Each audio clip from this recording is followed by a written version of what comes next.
జగనన్న చిత్తశుద్ధితో మహిళలకి రక్షణ ఇవ్వాలి అనేటువంటి ఆలోచన చేశారు కాబట్టే కదా మిగిలిన వాళ్ళు తప్పు చేయడానికి భయపడ్డారు.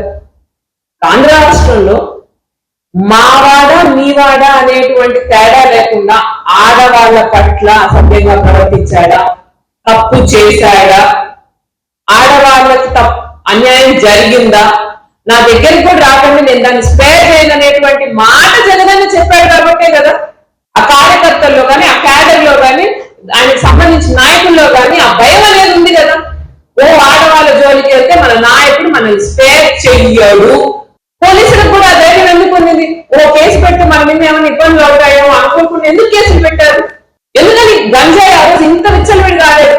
ఎందుకని జగనన్న ఉండే బెల్ట్ షాపులు అనేది కనిపించని కూడా కనిపించలేదు పొరపాటున కూడా. ఎందుకంటే ఆడవాళ్ళ భద్రతకి, ఆడవాళ్ళ రక్షణకి ఏ రోజు చిన్న ఇది వాటిల్నా కానీ స్పేర్ చెయ్యబడం, మనము వాళ్ళకి భంగం కలగకూడదు అని చెప్పి చర్యలు తీసుకున్నారు. చిత్తశుద్ధితో పనిచేశారు ప్రతి ఒక్కరు. ఆయన కింద ఆయన హయాము ప్రతి ఒక్కరు అది పని పర్ఫెక్ట్ గా చేయడం వల్ల ఆ రోజు ఇన్ని ఇన్సిడెంట్ లేవు. ఈరోజు రోజుకో ఇన్సిడెంట్, రోజుకో ప్రాబ్లం. ఏంటో పరిస్థితి అని చూస్తే ఓన్లీ వన్ ఆన్సర్: పోలీసులు, ప్రభుత్వం కంప్లీట్ ఫెయిల్యూర్, కంప్లీట్ నెగ్లిజెన్స్.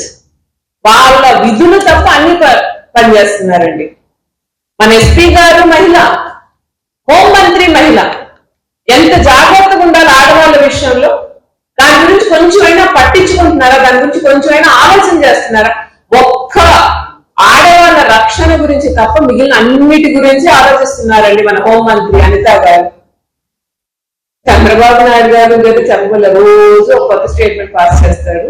ఆ స్టేట్మెంట్ మీద పాపం వాళ్ళ నాయకులకు కూడా నమ్మకం లేదు. వాళ్ళు ముందుగా విని పక్కకి వెళ్తున్నారు. లేకపోతే మహిళల మీదకి వెళ్తే అది చేస్తాము, ఇది చేస్తాము, అట్టుంటాము, ఇట్టుంటాము. ఈరోజు చూస్తే మీ అండర్లో ఉండే పోలీసులు, మీ కింద పనిచేసేటువంటి అధికారులు గవర్నమెంట్ ఫెయిల్యూర్ ని, అసమర్థతని, వాళ్ళ సొంత లోపాలని కప్పించుకోవడానికి ఆ ఆడబిడ్డకి ఆల్రెడీ అన్యాయం జరిగింది. కనీసం ఆ పాప ప్రాణం గురించి కూడా పట్టించుకోకుండా లెక్కలేని తనంగా బిహేవ్ చేయడం కంటే ఇంతకంటే ఘోరమైనటువంటి సిచ్యువేషన్ ఉందా? ఎందుకంటే దౌర్భాగ్యమైనటువంటి పరిస్థితి ఆంధ్రప్రదేశ్ కి ఈ జన్మకి వాటిల్లగలదా?